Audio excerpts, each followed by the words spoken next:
বাবা যারা আছেন তাদের জন্য শিক্ষা হইল, ভবিষ্যৎ প্রজন্ম যদি ভালো করতে চান, আদর্শ সন্তানের বাবা যদি হতে চান, হালাল খাবার নিজেও খাবেন, বিবিকেও খাওয়াইবেন। মুফাসসিরিনে কেরাম বলেন, মা বোন যারা আছেন এদের জন্য অন্যতম সবক হইল, ও মা, তোমার গর্ভে যখন সন্তান আসবে, তোমার গর্ভে যখন সন্তান আল্লাহ দান করবেন, ও মা, তখন তোমার চলাফেরা উঠা বসার মধ্যে পরিবর্তন ঘটাও। তুমি বেপরদায় তখন চলবা না, পর পুরুষের সামনে যাইবা না, পর্দার সহিত চলাফেরা করবা, হালাল ভাবে তুমি স্বামী সংসার করবা, তোমার গর্ভে সন্তান ধারণ করে বেশি বেশি নেক আমল তুমি করবা, বেশি বেশি কোরআন তিলাওয়াত করবা, বেশি বেশি তাসবিহ তাহলিল করবা। টিভি সিনেমা বেশি কখনোই দেখবা না, কারণ তুমি যদি এই নাট্য সিনেমা সিরিয়াল গুলো দেখো, মুফাসসিরিনে কেরাম বলেন, সন্তান যখন মাতৃগর্ভে আসে, মহান আল্লাহ যখন তাকে রূহ দান করেন, মা কখন কি করে, মা কখন যেই আচরণ গুরুই করে না কেন, মার প্রত্যেকটা আচার ব্যবহার সন্তানের গর্ভে থাকা অবস্থায় তার মস্তিষ্কে সব রেকর্ড হইয়া যায়। আপনি সারাদিন দেখবেন সিরিয়াল আর আশা করবেন হাফেজে কোরআনের বাবা হয়তো বাবা হবে না। আপনি সারাদিন দেখবেন সিনেমা টিভি বেশি আর আশা করবেন ভালো সন্তান হবে না। আপনি সারাদিন নাট্য সিনেমা দেখবেন আর আশা করবেন আদর্শ সন্তান। ও মা, কখনোই এটা সম্ভব না। আদর্শ মা যদি হতে চান, আদর্শ বাবা যদি হইতে চান, সন্তান যখন গর্ভে আসবে, অশ্লীল কাজবাজ দিয়া তাসবিহ তাহলিল বেশি বেশি শুরু করে দেন, তিলাওয়াত বেশি করে শুরু করে দেন। আপনার গর্ভস্থ সন্তান তিলাওয়াত শুনতে শুনতেই ভালো কাজের প্রভাব তার মধ্যে এমন ভাবে পড়বে, সন্তান যখন প্রাপ্ত বয়সে উপনীত হইবে, আদর্শ সন্তান হয়ে যাবে। কথা কোন ঠিক না? ঠিক করবো একটা, আশা করব অন্যটা। এটা কি সম্ভব? আম গাছ লাগায় যদি কাঁঠাল গাছের আশা করে, এটা কি কখনো সম্ভব? কাঁঠাল গাছ লাগিয়ে কাঁঠালের আশা করতে হবে, আম গাছ রোপণ করে আম গাছের আশা করতে হবে। আর আমার সন্তান গর্বে নিয়া মা বোন যদি সারাদিন টিভি সিনেমা বেশিয়ার দেখি, নাট্য সিনেমা দেখি, সিরিয়াল দেখি, ওই সন্তানের উপর প্রভাব পড়বে কি পড়বে না? এই জন্যই মুফাসসিরিনে কেরাম বলেন, ও দুনিয়ার মা বোনেরা, তোমরা যদি আদর্শ সন্তান চাও, তোমার জন্য অন্যতম কাজ হইল, তোমার গর্ভস্থ সন্তান যখন আসবে, কোরআন তেলাওয়াত বেশি বেশি করো, টিভি সিনেমা বেশি আর এগুলো থেকে দূরে সরে যাও। ও মা বোনেরা, পায়ে হাত দিয়ে বলে যাই, তুমি যদি এগুলো দেখো আর ভালো সন্তানের আশা করো, কখনোই সম্ভব হবে না। এই জন্যই মুফাসসিরিনে কেরাম বলেন, এরপরে সন্তানের অন্যতম আর একটা হক হইল, সন্তান যখন দুনিয়াতে আগমন করবে, প্রথম যখন আগমন করবে, নবীজি হাদিসের মধ্যে বলেন, সন্তানের অন্যতম আর একটা দায়িত্ব হলো, সন্তান দুনিয়াতে আসার সাথে সাথে ডান কানে আযান, বাম কানে ইকামত দেওয়া। ছেলে হোক মেয়ে হোক, ডান কানে আযান, বাম কানে ইকামত দেওয়া। কিন্তু সমাজের অনেক মানুষকে দেখা যায়, ছেলে হইলে আযান দেয়, মেয়ে হইলে দেয় না। আছে না? নাই? অনেক পুরুষ এমন আছে, অনেক বাবা এমন আছে, মেয়ে হইলে চেহারা তার কালো বর্ণ হয়ে যায়। ও আব্বা, পায়ে হাত দিয়ে বলে যায়, মেয়ে সন্তান কেমন বরকতময়। মহান আল্লাহ বলেন, ওয়াইযা বুশিরা আহাদুহুম বিল উনসা যাল্লা ওয়াজহুহু মুসওয়াদ্দাও ওয়া হুয়া কাযীম। আল্লাহ পাক রব্বুল আলামিন বলেন, ও দুনিয়াবাসী, মেয়ে সন্তান, ওয়াইযা বুশিরা আহাদুহুম, নবী আল্লাহ বলেন, জাহিলিয়াতের যুগে যখন তাদেরকে মেয়ে সন্তানের সুসংবাদ দেওয়া হতো, আল্লাহ বুশিরা শব্দ বলছেন, মেয়ে সন্তানের সুসংবাদ যখন দেওয়া হইতো, জাহিলি যুগের অনেক বাবা এমন ছিল, তাদের চেহারা তখন কালো বর্ণ হয়ে যেত, চেহারা কুৎসিত হয়ে যেত, তারা মন খারাপ করে ফেলত। আল্লাহ বলেন না না, কারণ মেয়ে সন্তান আল্লাহর পক্ষ থেকে রহমত। একজন আদর্শ মা বাবা যদি একটা নেককারকে, আল্লাহর নবী হাদিসে বলেন, কেউ যদি 2 সন্তান বা 1 সন্তান বা 3টা মেয়েকে পরিপূর্ণভাবে দ্বীনি শিক্ষা দিয়া বড় করে আদর্শবান মেয়ে বানাইয়া যোগ্য স্বামীর হাতে যদি উঠাইয়া দিতে পারে, নবী বলেন কিয়ামতের দিন ওই বাবা মা আপনি নবীর সাথে জান্নাতে থাকবে। কন্যা সুবহানাল্লাহ। এই জন্যই মেয়ে হোক ছেলে হোক বা মেয়ে হোক, ডান কানে আজান বাম কানে ইকামত দিয়ে দেবা।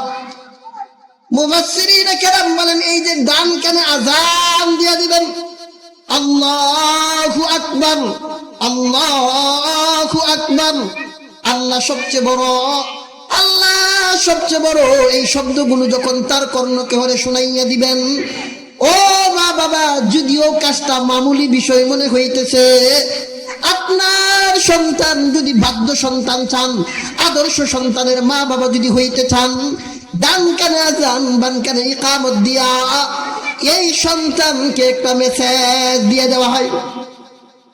মুফাসসিরিনে কেরাম বলেন, কি মেসেজ জানেন? সন্তানকে জানায় দেওয়া হয়, ও সন্তান, এই যে দুনিয়াতে আসছো, দুনিয়ার মধ্যে আল্লাহ প্রদত্ত নামাজ আছে, আজান আছে, ইকামত আছে। 5 ওয়াক্ত নামাজের আজান আছে না নাই? ইকামত আছে না নাই? ও সন্তান, এই যে তোমার ডান কানে আজান বাম কানে ইকামত দেওয়া হইল, এই আজান ইকামতের কোনো নামাজ নাই। আর আরেকটা জিনিস খুব ভালো করে সতর্কতার সাথে উত্তর দেন, ইমাম সাহেব ফরজ নামাজ শুরু করার আগে ইকামত যখন হইয়া যায়, ফরজ শুরু করতে কি 1 ঘন্টা সময় বিরতি নেই? ইকামত শেষ, জামাত শুরু হইতে কয় মিনিট লাগে? 1 ঘন্টা, 5 মিনিট, 1 মিনিট, 1 মিনিট হল। মুয়াজ্জিন যখন ইকামত শেষ করেন, ইমাম জামাত শুরু করে দেয়। সন্তানকে এই মেসেজটা দিয়ে দেন, ডান কানে আজান দিয়া বাম কানে ইকামত দিয়া, ও সন্তান, দুনিয়াতে যে আসছো, তোমার জিন্দেগির একটা আজান আছে, ইকামত আছে। তোমার ডান কানে আজান হয়ে গেছে, ইকামত হয়ে গেছে, জানাজার সামনে হাজির। এই আজান ইকামত আর ফরজের আগে যেই পরিমাণ সামান্য কয়েক সেকেন্ড হায়াত, ও সন্তান, তোমার দুনিয়ার জিন্দেগিটা এমন সামান্যতম হায়াত। এই জিন্দেগিটা তুমি কাটাইবা যখন আল্লাহর বিধান অনুযায়ী। মহান আল্লাহ এই আজান ইকামতের প্রভাব সন্তান মস্তিষ্কের মধ্যে এমন ভাবে পড়বে, সন্তান প্রাপ্ত বয়সে উপনীত হইয়া আদর্শ সন্তান আল্লাহ বানায়া দিবে। কন্যা সুবহানাল্লাহ। 7ম দিনে অন্যতম আরেকটা কাজ হইল, আল গুলামু মুরতাহিনুন বিআকিকাতিহি। নবীজি সাল্লাল্লাহু আলাইহি ওয়াসাল্লাম বলেন, সন্তানের অন্যতম আরেকটা দায়িত্ব হলো 7ম দিন, ছেলে হোক বা মেয়ে হোক, ছেলে হইলে 2টা খাসি আর মেয়ে যদি হয় 1টা, আল্লাহর নামে আকিকা দিয়ে দিবা। আল গুলামু মুরতাহিনুন বিআকিকাতিহি। আল্লাহর নবী বলেন, একটা সন্তান দুনিয়াতে আগমন করার পর শয়তান তাকে বিভিন্ন ভাবে স্পর্শ করে তাকে রোগ ব্যাধিতে আক্রান্ত করতে চাই। ও আব্বা আম্মা, সম্ভব যদি হয় 7ম দিন সন্তানের নামে আকিকা করে দিবেন। মুফাসসিরিনে কেরাম বলেন, হাদিসের ব্যাখ্যায় কোনো মা বাবা ওই সন্তানের আকিকাটা যদি করে দেয়, শয়তান পক্ষ থেকে যত রকমের বালা মুসিবত আসে, এই আকিকাটা ডাল হইয়া দাঁড়ায় যায়।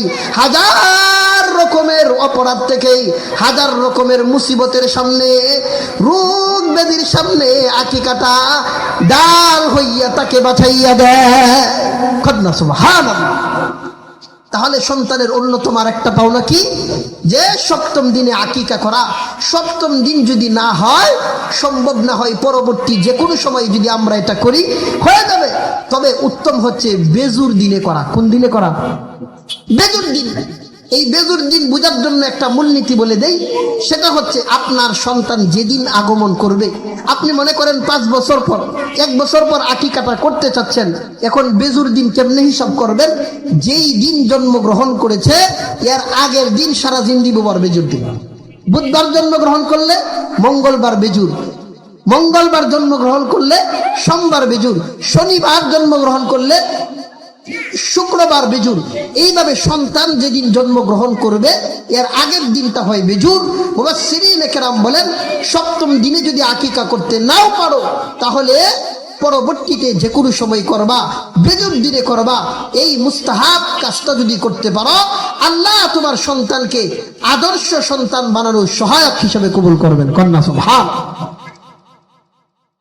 আল্লাহ পাক রব্বুল আলামিন এই যে সন্তানের যে হকগুলো ধারাবাহিকভাবে নবীজি সাল্লাল্লাহু আলাইহি ওয়াসাল্লাম হাদিসে বর্ণনা করছেন, অনেকেই ভাববেন যে হুজুর এগুলো তো আমরা জানি ঠিক, কিন্তু আপনি আমার মধ্যে মানা নাই। কথা কোন ঠিক না বেঠিক? এই কারণে আপনি আমার সন্তান আজকে অবাধ্য, আমার সন্তান জিনাখোর, চুরি ডাকাতি অন্যায় অশ্লীল কাজের মধ্যে লিপ্ত, সে আজকে নেশাখোর হয়ে যাচ্ছে। আপনি আমাকে উল্টা শাসন করতে আসে কেন? এর মূল কারণ হইল মা বাবা আমরা তাদের হকগুলো আদায় করি না। এরপরে গুরুত্বপূর্ণ হক সামনে আসতেছে। আল্লাহর নবী সাল্লাল্লাহু আলাইহি ওয়াসাল্লাম বলেন, তিনার জবান থেকে উচ্চারণ যখন বের হইব, আমরা তো সন্তানের মুখ থেকে প্রথমে আব্বা আম্মা বের করি, যে আব্বা বলো আম্মা বলো, আব্বা আম্মা দাদা দাদি বের করি। মুফাসসিরিনে কেরাম বলেন না, ও মা বাবা, আদর্শ সন্তান যদি চাও, সন্তান যখন জবান তার খুলে সর্বপ্রথম তার জবান দিয়ে আল্লাহর নামটা উচ্চারণ করো। হাদিসের মধ্যে আসছে যে সন্তান প্রথমেই আল্লাহ শব্দ উচ্চারণ করবে আর তার মৃত্যুর আগে আল্লাহর কথা স্মরণ করবে, কালিমা যারা পড়তে পারবে, প্রথম শব্দ আল্লাহর, শেষের শব্দ আল্লাহর, নবী বলেন ওই বান্দা মরতে দেরি, আল্লাহর জান্নাতে ঢুকতে দেরি হইব না। এই জন্যই আরেকটা হইল তাকে প্রথমে আল্লাহ শব্দ শিখানো। ইয়ার পরে অন্যতম আরেকটা দায়িত্ব হলো সন্তান যখন কুরুবুম মিনাল বুলুগ হবে, বালেগর কাছাকাছি হইব, তখন সন্তান আস্তে আস্তে বিভিন্ন পড়ালেখা বুঝে দিন শিখানো তার জন্য আবশ্যক। আগমন করার পর 7ম দিন অনেকগুলো কাজ আছে। অন্যতম একটা কাজ হইল 7ম দিন তার মাথা মুন্ডায়া চুল পরিমাণ, শুকনা চুল পরিমাণ, ও বাবা তোমার হালত অনুযায়ী তোমার অবস্থা যদি ভালো হয়, এই শুকনা চুলের ওজন পরিমাণ স্বর্ণ আল্লাহর রাস্তায় সদকা করবা। আর যদি তোমার হালত গরিব হয়, কমপক্ষে তুমি রূপা সম পরিমাণ ওজন আল্লাহর রাস্তায় সদকা করে দিবা। ভাবতেছেন যে হুজুর চুলের ওজন পরিমাণ স্বর্ণ না জানি কি পরিমাণ, না না, রূপা যদি হয় মাত্র কয়েকশো টাকা হবে। ও দুনিয়ার বাবারা, আদর্শ সন্তান যদি চান, ভবিষ্যতে যদি হাফেজে কোরআনের বাবা হইতে চান, আলেমের বাবা হইতে চান, আদর্শ সন্তানের বাবা হইতে চান, সন্তানের এই দায়িত্বগুলো পালন করবেন। অন্যতম দায়িত্ব হলো মাথাগুলো মুন্ডা চুলগুলো মাটির নিচে দাফন করে দিবেন, সমপরিমাণ স্বর্ণ বা রূপা আল্লাহর রাস্তায় সদকা করে দিবেন। হাদিসের মধ্যে আসছে 7ম দিন তার জন্য আরেকটা উত্তম একটা নাম রাখবেন, কারণ কিয়ামতের দিন নবী হাদিসের মধ্যে বলেন, ইন্নাকুম তুদআউনা ইয়াওমাল কিয়ামাহ বিইসমিকুম ওয়া আসমাই আবাইকুম। নবীজি সাল্লাল্লাহু আলাইহি ওয়াসাল্লাম বলেন, ও দুনিয়াবাসী, তোমাদের সন্তান যখন দুনিয়াতে আগমন করবে, তার অন্যতম একটা দায়িত্ব হলো তুমি একটা অর্থবোধক নাম রাখো। তার নাম শুনলেই যেন বোঝা যায় সে মুসলমানের সন্তান, তার নাম শুনলেই যেন বোঝা যায় সে মুসলমান। কিন্তু আমাদের সমাজ এমন হয়ে গেছে, এমন নাম রাখে বুঝারেই বাউ নাই মুসলমান না হিন্দু। কথা হয় না, এমন নাম নির্বাচন করে মুসলমান না হিন্দু বুঝারে বাউ নাই। ও মা বাবা পায়ে হাত দিয়ে বলে যাই, আপনার সন্তান যদি আদর্শ সন্তান বানাতে চান, অর্থবোধক একটা সুন্দর নাম তাকে উপহার দিবেন। অন্যথায় আপনার সন্তান কিয়ামতের দিন নালিশ করবে। বড় হয়ে যখন শিক্ষালয়ে যাবে, তার নামটা যদি অশ্লীল হয়, অর্থটা যদি খারাপ হয়, সন্তান তখন তো ছোট, নালিশ করতে পারে না। যখন বুঝবে ও আব্বা আম্মা, তখন সে নালিশ করবে যে আমার আব্বা আম্মা কত খারাপ, আমাকে একটা ভালো নাম দিতে পারে না।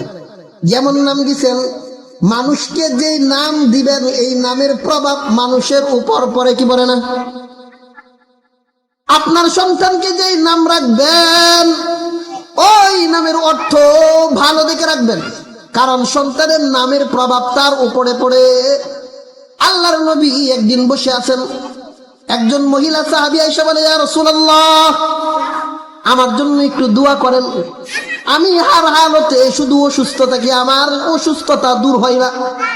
আল্লাহর নবী বললেন, তোমার নাম কি? আমার নাম হচ্ছে মারিজা। নাম কি? মারিজা। যারা আরবি বুঝি এরা বুঝবো। আল্লাহর নবী কয়, মারিজাতুন শব্দের অর্থ তো হচ্ছে রোগ, রোগী। তোমার নামে রোগী, মানুষ তোমার রোগী ডাকতে ডাকতে রোগ তোমার উপর এমন প্রভাব পড়ছে, রোগ আর তোমার পিছা ছাড়ে না। যাও, আজকে থেকে তোমার নাম রেখে দিলাম সালিমা, নিরাপদ, শান্তি। ওই সাহাবী 3 মাস পরে আয়েশা বলেন, ইয়া রাসূলুল্লাহ, আমি 3 মাসে কতটুকু বুঝতে পারতেছি এই সালিমা নামের প্রভাবে শান্তি আর নিরাপত্তা, এই শান্তি নামের প্রভাবে আমার মানসিক শারীরিক সবভাবে আমি সম্পূর্ণ সুস্থ হয়ে গেছি। কন্যা সুবহানাল্লাহ। আল্লাহর নবী এটাই বলছেন, ইন্নাকুম তুদআউনা ইয়াউমাল কিয়ামাহ, কিয়ামতের দিন আল্লাহ মানুষদেরকে ডাকবেন বিইসমিকুম ওয়া ইসমা ওয়া আসমাই আবাইকুম। মহান আল্লাহ কিয়ামতের দিন প্রত্যেকটা মানুষকে ডাক দিবেন, হিসাবের কাঠগড়াই মানুষকে যে ডাকবেন তার নাম সহ এবং বাবার নাম সহ। আপনার নামটা যদি খারাপ হয়, হাসরবাসী দেখবে। এই জন্যই সন্তানের অন্যতম একটা দায়িত্ব হলো, মা বাবা যারা আছি এদের জন্য অন্যতম দায়িত্ব হলো সুন্দর একটা নাম সন্তানকে উপহার দেওয়া। এবং 7ম দিন যদি সম্ভব হয়, এটা জরুরি না, যদি পরেও করেন সমস্যা নাই, 7ম দিন করা ভালো। নবীজি হাদিস, মুরু আওলাদাকুম বিসসালাম ওয়া হুম আবনাউ লিসাবঈ সিনিন। নবীজি সাল্লাল্লাহু আলাইহি ওয়াসাল্লাম বলেন, ও আব্বা আম্মা, তোমার সন্তান যদি আদর্শ সন্তান চাও, বৃদ্ধ বয়সে সন্তানের ব্যাপারে যদি অভিযোগ করতে না চাও, তাহলে তারা যখন 7ম বয়সে উপনীত হয়, মুরু আওলাদাকুম বিসসালাত ওয়া হুম আবনাউ লিসাবঈ সিনিন। 7 বছরে যখন বয়স হইয়া যাবে, তখন তোমরা তাকে নামাজের আদেশ দাও, নামাজের কথা তাকে শিক্ষা দাও। তোমরা সন্তান যখন, এর আগে আরেকটা শিক্ষা হইল, সন্তান যখন দুনিয়াতে আগমন করার পর সর্বপ্রথম